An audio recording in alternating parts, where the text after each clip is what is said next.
everybody. My name is Devin Vandervoort, and I am happy to welcome you to our second video in our interview series for the Art History Society. So I am here joined by Dr. Carr today. So Dr. Carr is the Associate Chair of Art History and also is a professor.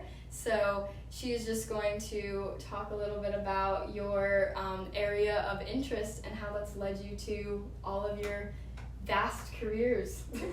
Well, absolutely. And I should say, first of all, that museums are my happy place. So to be in a museum that's also a historic house museum is like getting even better. And to be here with Devin, one of our stellar students, is like the cherry on top. And so I'm really thrilled to be able to interact with this place and the people who have been a part of its past, but also a part of its future. And I think that's really what we focus on at SCAD is understanding art history, but also understanding it in a contemporary context and helping our students discover what their part of the story will be, what their professional path might be. And I vividly remember being an undergraduate and just thinking, I wish I had a crystal ball. I wish I knew where I was going to be next year at this time or 5 years in the future.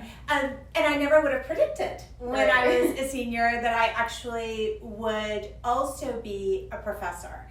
Because truth be told, I was a rather lackadaisical student. Like, I loved being in college, and classes to a certain extent were sort of a secondary concern. But then I had the opportunity to do what I advocate for all of my students, and that is to see works of art in person instead of projected on the screen, instead of through a laptop or a camera, instead of in a textbook.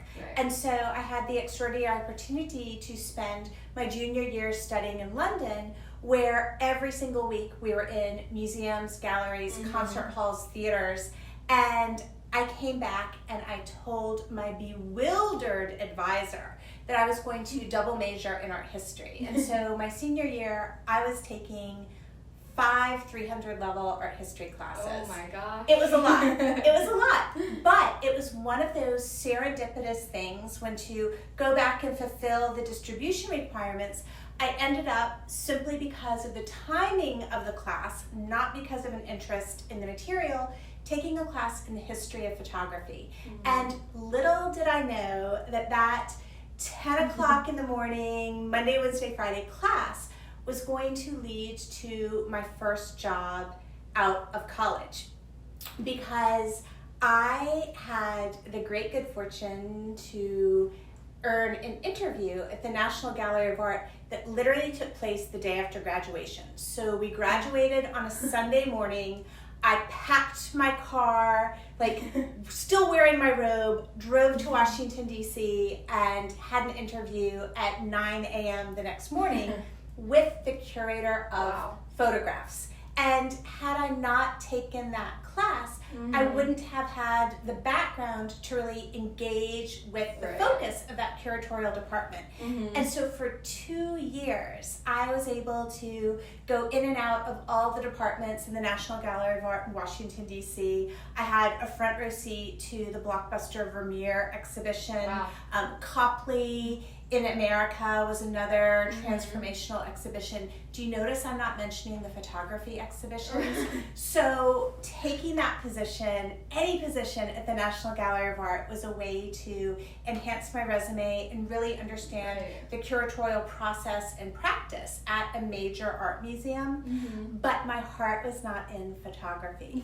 And I just happened to have an amazing curator who gave me the opportunity, because I was relatively young, to go on all of the excursions that the National Gallery of Art interns went on. And so at the National Museum of American History, I heard a lecture from the head of American Decorative Arts at Sotheby's. I did not know that you could study furniture. I didn't know that was a field of study, and I was absolutely hooked. And that chance 45-minute lecture, and also the extraordinary generosity of the scholar who took the time to chat with all of us afterwards and really find out, what drew us to DC and what we hope to do in the future, was transformational. And so that helped to determine where I was applying to graduate schools. There were only about 3 places at the time where you could go to study American decorative arts. And as it happened, I was spending a year because I thought that it would be good practice if I was applying to a program in decorative arts to actually get some experience with decorative arts. And so another serendipitous opportunity arose to intern at Biltmore Estate in Asheville for a year.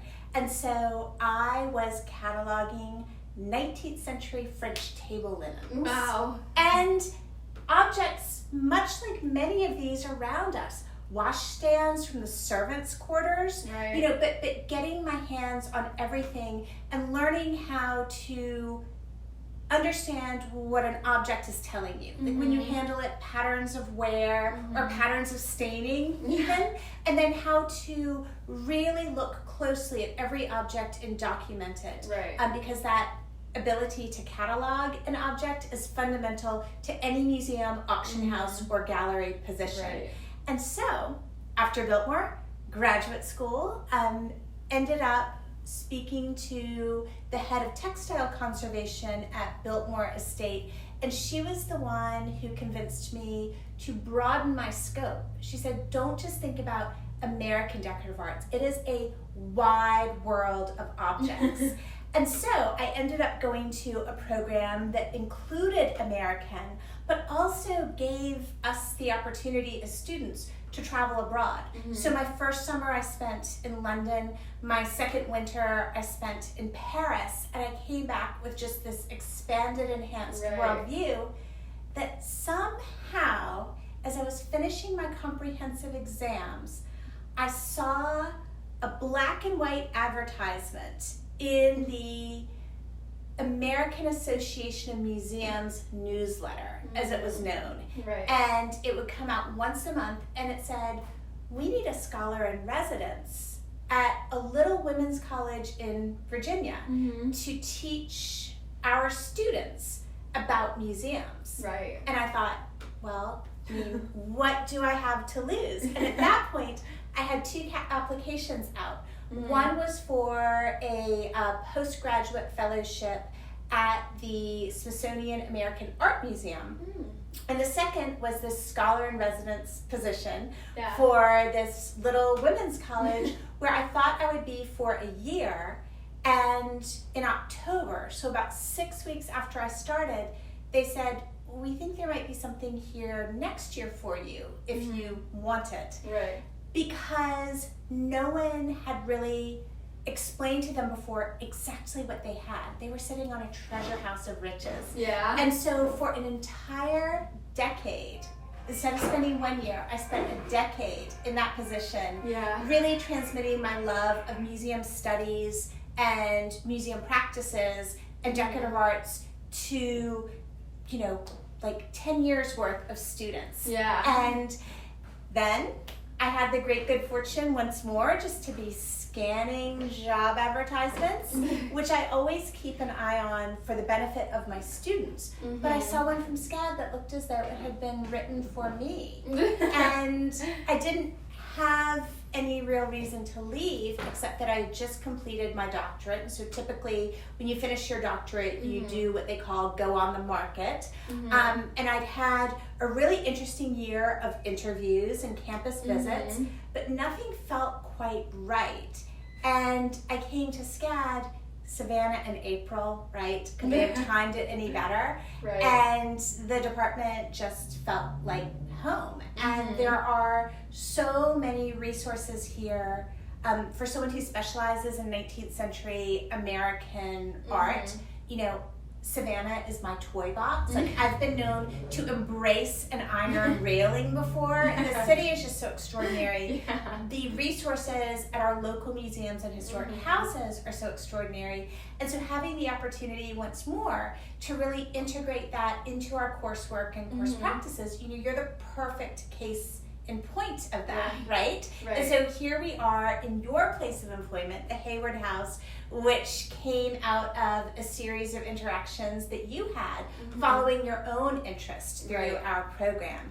And so I would say, anytime I have the opportunity to have a conversation with a student that sparks that interest, that might set them off on the same unexpected but wonderful journey I've had to end up here in the greater Savannah area, since we're in Bluffton right now, but to teach at SCAD and take advantage of the incredible creativity of the students, the resources of the university, and of course the unparalleled beauty and collections to be found in Savannah. Yeah. What could be better? Exactly. Well, your story is really awesome. I mean, you've done so many things, and I always like hearing about the French linens. Who'd have thought? Yeah, but thank you for talking to the Art History Society, and I'm sure we'll be seeing you more on these videos. I look forward to it. Thanks. Thank you.